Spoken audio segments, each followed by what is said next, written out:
ఓం నమో భగవతే శ్రీ మేధా దక్షిణామూర్తయే. ఓం నమో భగవతే శ్రీ ఆదిశంకరాయ. ఓం నమో భగవతే శ్రీ రమణాయ. శ్రీ గురుభ్యో నమః. ఒక భక్తుడు భగవాన్ని ఇలా అడుగుతాడు, భగవంతుడు ఏదో ఒక ప్రదేశంలో కానీ రూపంతో కానీ ఉంటాడా అని అడిగితే భగవాన్ ఇలా జవాబిస్తున్నారు.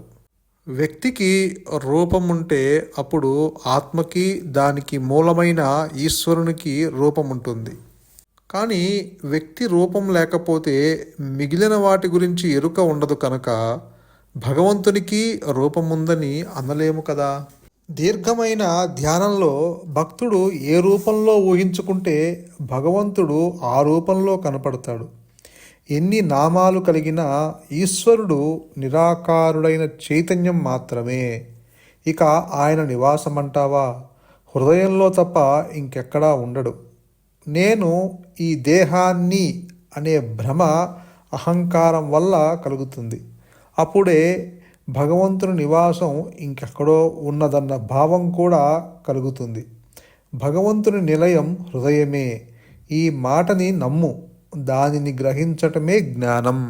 నీవే సంపూర్ణమైన జ్యోతివి. ఆ కాంతే భగవంతుని ఉనికిని, అది స్వర్గధామంగా దర్శించటాన్ని కల్పిస్తుంది. అది గ్రహించటమే జ్ఞానం. భగవంతుని నిలయం నీలో ఉంది. పరిపక్వం చెందిన సాధకుని హృదయంలో మనస్సు పూర్తిగా నిమజ్జమైనప్పుడు అనంతమైన వ్యాప్తి గల తుర్యాతీత స్థితి, అంటే 4 అవస్థలకు అతీతమైన ఆత్మ అకస్మాత్తుగా ప్రకాశిస్తుంది. ఒక స్వచ్ఛమైన నూతనానుభూతి వలె. అదే అపురూపమైన శివలోక ప్రాప్తి. అది ఆత్మ తేజంలో భాసిల్లుతుంది. ఇక్కడ భగవాన్ కూడా అదే చెప్తున్నారు. భగవంతుడు బయటెక్కడో లేడు, అది నీ హృదయంలోనే నీలోనే ఉన్నది. ఇక్కడ మళ్ళీ ఏం చెప్తున్నారు? పరిపక్వం చెందిన సాధకుని హృదయంలో మనస్సు పూర్తిగా నిమజ్జనమైనప్పుడు, ఆ మనస్సు నిశ్చల స్థితికి వచ్చినప్పుడు, అంటే మనో లయము అయినప్పుడు, ఆ కేవలము ఆత్మ అనుగ్రహం చేత తనకు తానుగా ప్రకాశిస్తుంది. అంటే నీ స్వరూపంగా అది అక్కడ ప్రకాశిస్తుంది అంటున్నారు. ఈ ఎప్పుడు ఎక్కడ ఎలా కలుగుతుందో అది ఎవరికీ తెలియదు, అకస్మాత్తుగా ప్రకాశిస్తుంది అంటున్నారు. ఈ మనస్సు అంటే మనకి తెలిసింది ఆలోచనల యొక్క సమూహం. కానీ నిజానికి దెర్ ఈజ్ నో మైండ్. మనస్ అనేదే లేదు.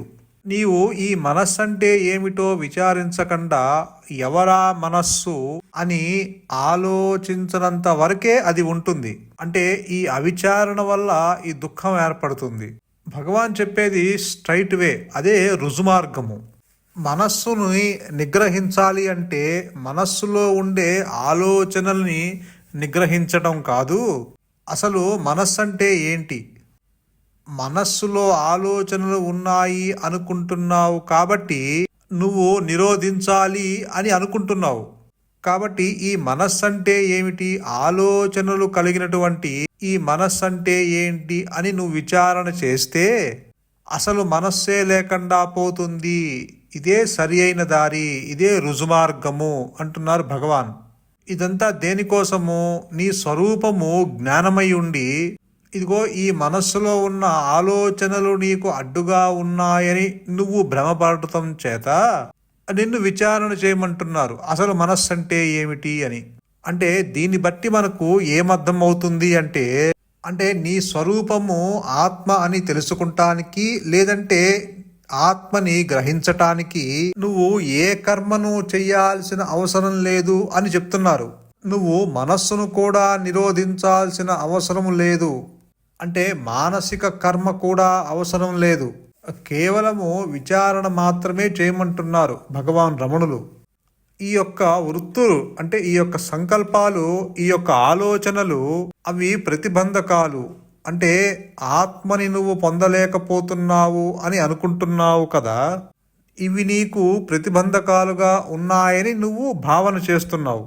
అంటే నీ స్వరూపము ఆత్మ అని నువ్వు గుర్తించలేకపోవటానికి కారణము ఈ యొక్క ప్రతిబంధకాలు, ఆలోచనలు, సంకల్పాలు.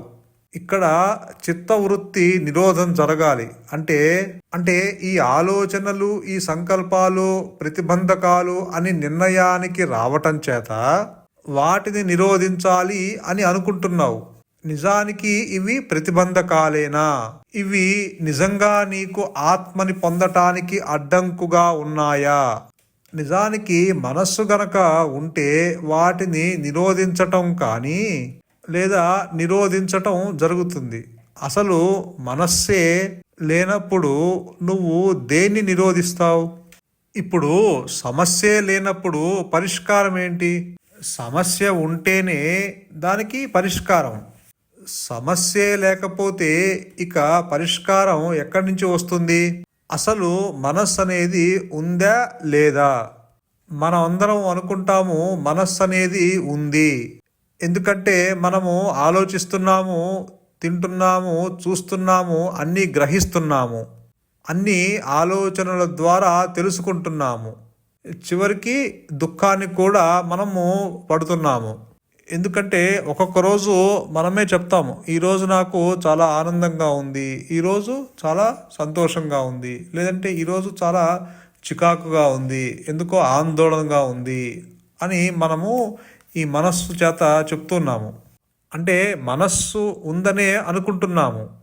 అయితే మనస్సు ఉంది అని మనము అనుకుంటే అది సత్యము అని అనుకుంటే, మనస్సే కనుక సత్యము అయితే నువ్వు సత్యము అన్నావు అంటే సత్యము అయ్యింది ఏదైనా సరే, మనస్సనే కాదు ఏదైనా సరే అది 3 అవస్థల్లోనూ ఉండాలి. అప్పుడే అది సత్యం అవుతుంది. ఈ మనస్సు 3 కాలాల్లోనూ ఉన్నదా? 3 అవస్థల్లోనూ ఉన్నదా? మనము ఎవరికి వారు దీని గురించి విచారణ చేస్తే, ఇప్పుడు జాగృతావస్థ, స్వప్నావస్థ, గాఢ నిద్ర, సుషుప్తి తీసుకున్నాము అనుకోండి. నీవు జాగృతావస్థలో ఉన్నప్పుడు, నీవు మేల్కొని ఉన్నప్పుడు అక్కడ నీ మనస్సు ఉంది, నీకు దేహస్ఫురణ ఉంది. స్వప్నావస్థలో నీ మనస్సు ఉంది కానీ అక్కడ నీకు దేహభ్రాంతి లేదు, దేహస్ఫురణ లేదు. అలానే గాఢ నిద్రలో నీ మనస్సు లేదు, దేహము లేదు. సత్యము అంటే 3 అవస్థల్లోనూ మారకుండా ఉండేదే సత్యము. అంటే నీ మనస్సే కనుక నిజమైతే 3 అవస్థల్లోనూ ఉండాలి. అలా ఉండట్లేదు కాబట్టి నీ మనస్సు సత్యము కాదు. ఇది లేనిది ఉన్నట్లుగా నీకు భ్రమ కలగచేస్తుంది. అంతేకాదు ఇది ఆ జ్ఞానం మీద ఆధారపడి పనిచేస్తుంది. దీనికి అంటూ ఇది స్వయం ప్రకాశము కాదు, దీనికి ఉనికి లేదు. ఇది ఒక దాని మీద ఆధారపడి ఉన్నది.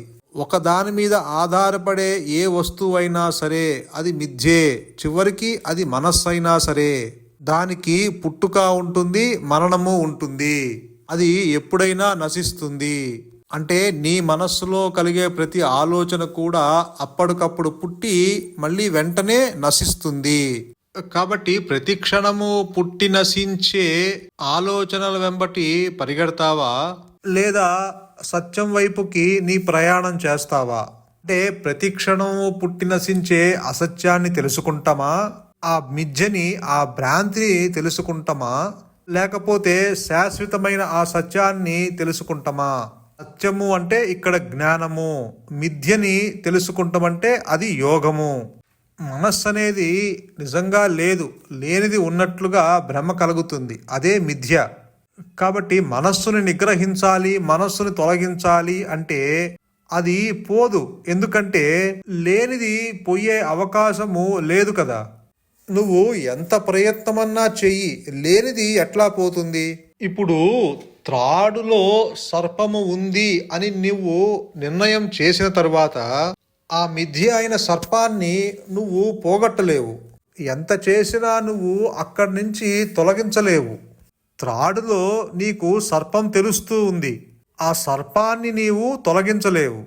కర్ర తీసుకొని కొట్టావు అనుకో, అది చస్తుందా? ఒక బండరాయి తెచ్చి దాని మీద వేసావనుకో, అది పోతుందా? నువ్వు దాన్ని తరిమావు అనుకో, అది పరిగెడుతుందా? ఏది జరగదు. ఎందుకు జరగదు అంటే అది అక్కడ లేదు కదా. ఉంటే ఇందాక చేసినవన్నీ చేస్తే అక్కడి నుంచి పోతుంది. త్రాడుని చూసి నువ్వు సర్పము అనుకున్నావు, అది నీ భ్రాంతి. ఉంటుందేమో అన్న ఆలోచన, అదొక వృత్తి. వాస్తవానికి అక్కడ పాము లేదు, నువ్వు ఏం చేసినా పోదు. కాబట్టి తొలగిస్తే పోయేది కాదు, విచారిస్తే ఉండేది కాదు. ఇక్కడ సర్పము అనేది ఆరోపించబడ్డది, దానికి ఎటువంటి స్వరూపము లేదు. స్వరూపము దేనికి ఉంది? త్రాడుకు ఉంది. అందుకే భగవాను ఏం చెప్తున్నారంటే, నిజానికి పామనేదే లేదు కాబట్టి నీ మనస్సు కూడా లేదు. అందుకు ఉన్నదేమో చూడు, విచారణ చేయమంటున్నారు. నువ్వు ఉంది ఉంది అనుకుంటున్నావు కాబట్టి అది ఉందేమో చూడు. నువ్వు విచారణ చేయటం వల్ల అక్కడ వాడు ఉండడు అంటున్నారు భగవాన్. ఎంత విచారణ చేసినా ఆ యొక్క లేని మనస్సు, ఆ భ్రాంతి, అది తొలగదు. నీవు విచారణ చేస్తే ఆ మనస్సు అక్కడ కొంతసేపటికి అణుగుతుందే తప్ప మళ్ళీ అది ఆ భ్రమని మళ్ళీ కలగజేస్తుంది, అది ఉన్నట్టుగా మనకి కలగజేస్తుంది. మనోలయం కాదు, మనోనాశనం చెయ్యాలి అంటున్నారు భగవాన్. నిజానికి మనోనాశనము అంటే మనస్సు అనేది ఒక వస్తువు కాదు కదా నాశనం చేయటానికి. మనోనాశనము అంటే ఇక్కడ ఆ మనస్సు లోపల ఉన్న ఆ భ్రాంతి తొలగటము, ఆ అజ్ఞానము తొలగాలి. అజ్ఞానము తొలగాలి అంటే నువ్వు ఎంత ప్రయత్నము చేసినా అది తొలగదు. గురువు యొక్క ఇంటర్ఫీరెన్స్ లేకుండా అది నశింపబడదు. కేవలము ఆ గురువు యొక్క అనుగ్రహంతోనే, ఆ ఆత్మ యొక్క అనుగ్రహంతోనే ఆ భ్రాంతి పూర్తిగా తొలగిపోతుంది. ఎప్పుడైతే నీవు విచారణ చేసి ఆ యొక్క గురువు యొక్క అనుగ్రహంతో, ఆత్మ అనుగ్రహంతో ఆ జ్ఞాన వృత్తి చేరి అజ్ఞాన వృత్తిని తొలగించబడుతుందో, అప్పుడు ఆ లేని మనస్సు లేనట్టుగా పోతుందో, అక్కడ ఉన్నది ఉన్నట్లుగా సుస్పష్టంగా అక్కడ అవగతమవుతుంది. చీకటిలో నువ్వు త్రాడుని తొక్కి పామునుకొని భయపడ్డావు కదా, ఎప్పుడైతే నీవు వెలుగులో దాన్ని చూసేటప్పటికీ అక్కడ పాము జ్ఞానము పోయి ఉన్నది త్రాడు మాత్రమే అని త్రాడు జ్ఞానము ఏర్పడి అక్కడ పాము ఉన్నదనే భ్రాంతి నీకు పోయిందో, అంటే లేని పాము లేనట్లుగా నీకు అవగతమైంది కదా, ఉన్న త్రాడు ఉన్నట్లుగా నీకు తెలియబడిందో, అట్లానే ఆత్మ యొక్క అనుగ్రహంతో ఆ జ్ఞాన వృత్తి చేరి అజ్ఞాన వృత్తిని తొలగించబడ్డదో, అక్కడ నేనున్నాను అంటూ స్వయం ప్రకాశమైన ఆత్మ నీ స్వరూపంగా గ్రహించేటట్లు, నిలిచేటట్లు ఉన్న స్థితి ఏర్పడుతుంది. అక్కడ రెండు నేనులు ఉండదు, ఉన్నది ఒకటే నేను.